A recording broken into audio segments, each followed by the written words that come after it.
Hi there, welcome to our first section of a course on early childhood and the foundation of learning.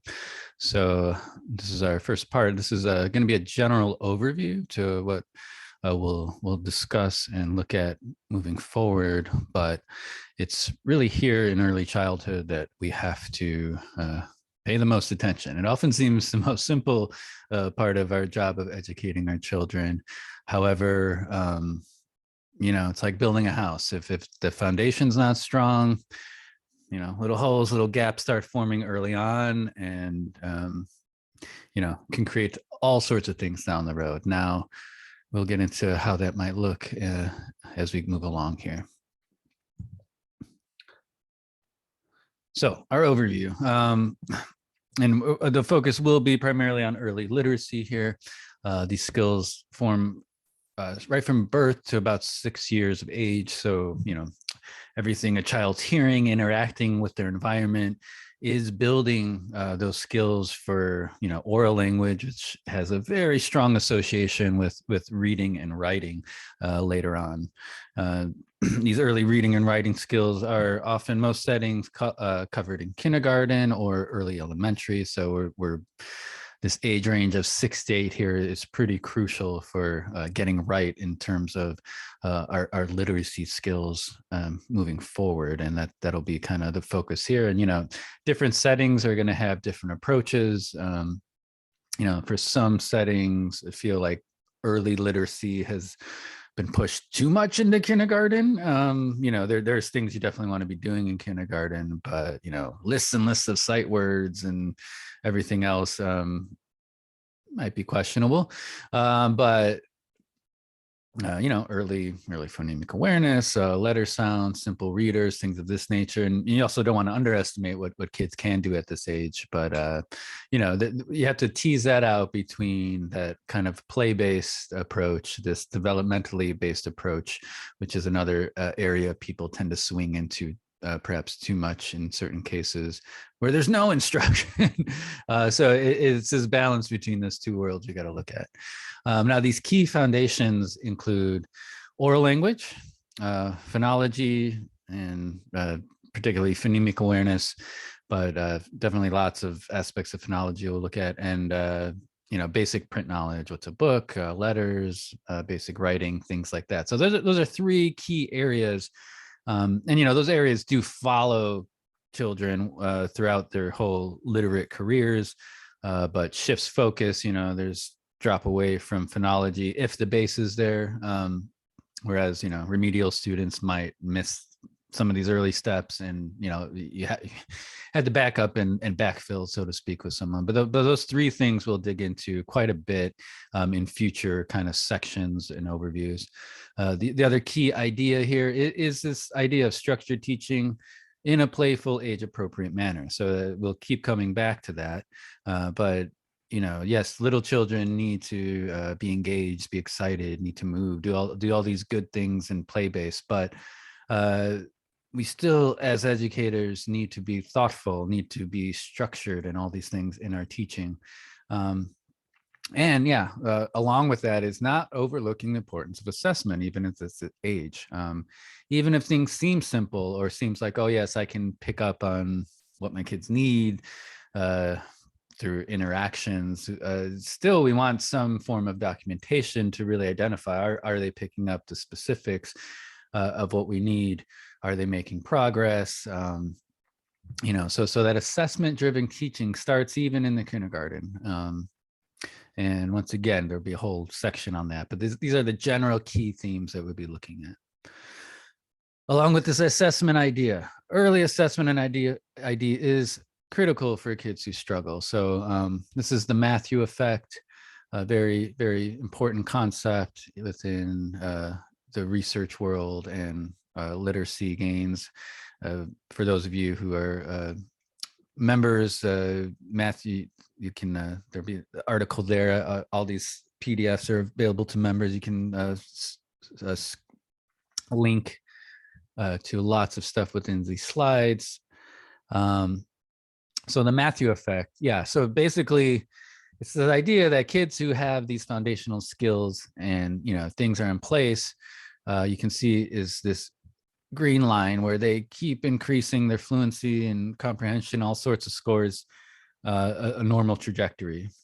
Now, if these skills are not had, so some of these kids starting off at a lower point, either, there can be various reasons. It could be instructional, environmental, or a learning disability genuinely, but which is usually what you're going to see kids bottom out here for. But yeah, if these gaps are not filled early on and effectively, it's really hard to catch up. So if you can see here that the trajectory is over from K to third grade here,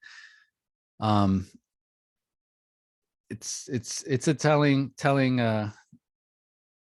amount there as far as some of these differences. And so those teachers in kindergarten, first grade, the work you're doing is so important for our children's lives, and really, not only giving strong foundations for your whole class, but being really keen on those kids who are going to need some extra help, are going to need some intervention, and getting them that help right away so that they can stay pace with their peers as much as possible. And, and those genuine special ed kids, they may need some extra help all along the way, but the more you can keep them at pace with their peers, and the very, very small percentages, but most kids can keep pace with their peers quite effectively, given, strong tier 1 foundation, early intervention, all these things we hear about.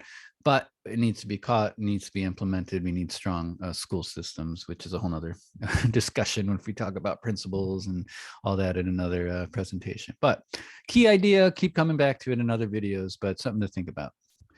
So, so where are all these ideas coming from? So most everything we're going to be talking about in here is research-based, evidence-based, science-based. So sometimes when we give opinions in our schools, they're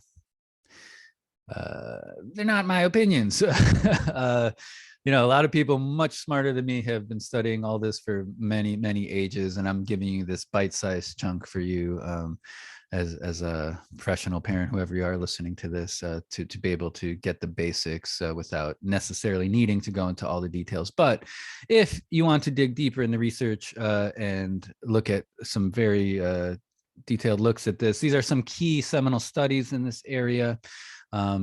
And that's big takeaway is, once again, giving children structured and very intentional early teaching experiences appropriate to their development. So we do want to be cognizant of when certain skills normally develop strongly impacts later outcomes. Okay, so the argument for a play-based only situation is questionable, and similarly, lots of worksheets and heavy studies also question, so once again, balance, always balance, everything in life. Some of these key studies is meaningful differences in everyday experience of young American children. Once again, these are all hyperlinked if you get the slides.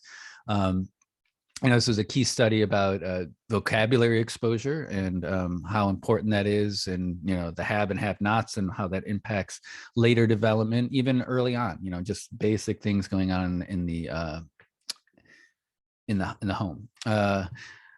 Magnuson and Duncan, 2016. So this is a pretty interesting study, and it's like a 20-year longitudinal study on kids, and looking at these effects of early learning and outcomes, and how important some of these skills and some of what we'll be talking about is.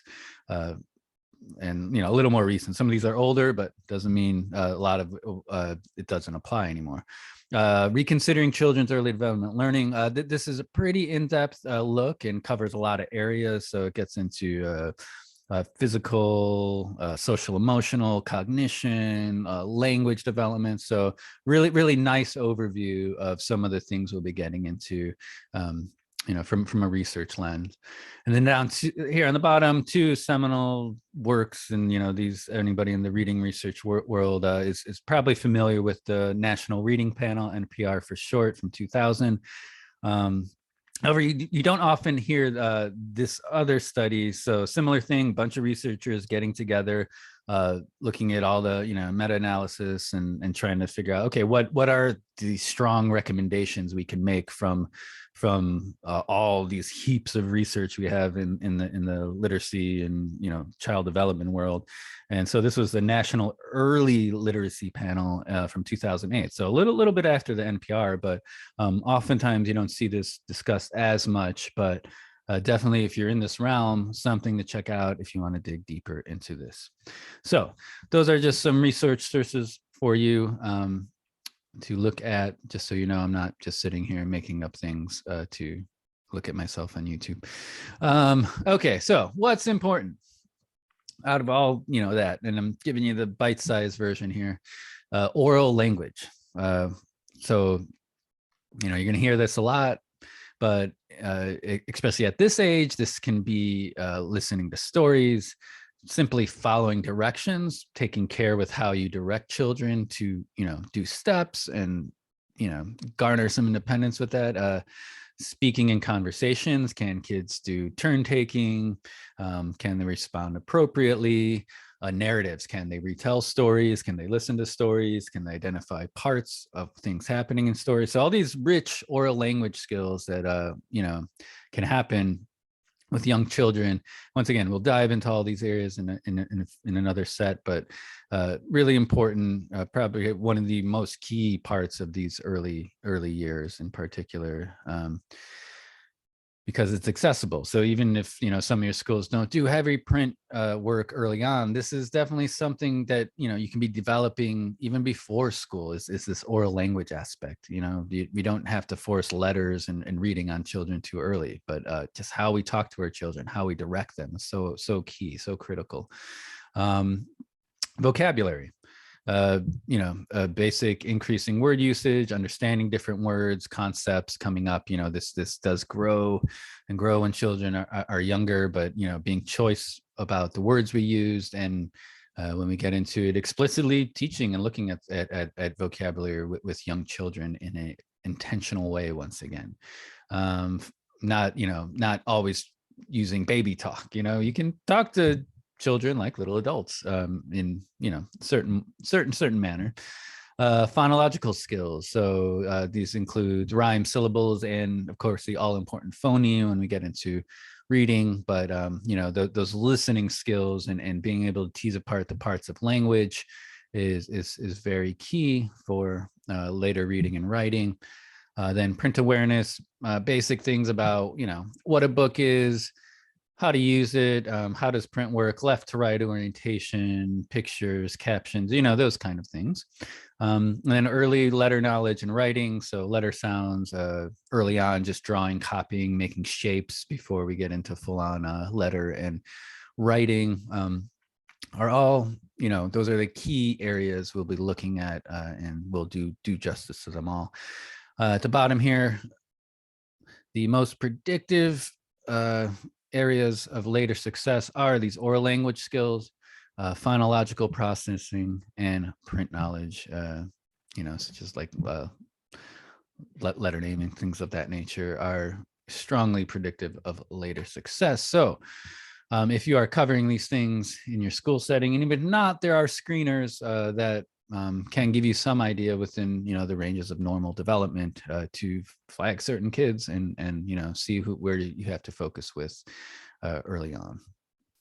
How to do it. Once again, this is a brief synopsis. We'll give you a lot more ideas in other videos, but just big takeaways to start thinking about if you're just watching this for the first time is being explicit and systematic. So even with these early skills, you want to scope and sequence. Even with phonological skills, yes, playing with sounds and doing all that in a playful manner is wonderful, and you want to have fun with it, and you want to engage the kids, but you still want to have a scope and sequence for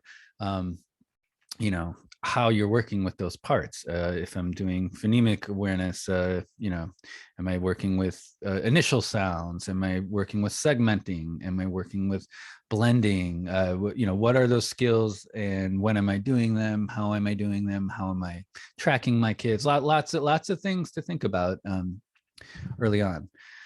Along with this is targeted skills with intention. So Even something as simple as play, children playing with a toy. You can direct a child to make some observations about, how something works.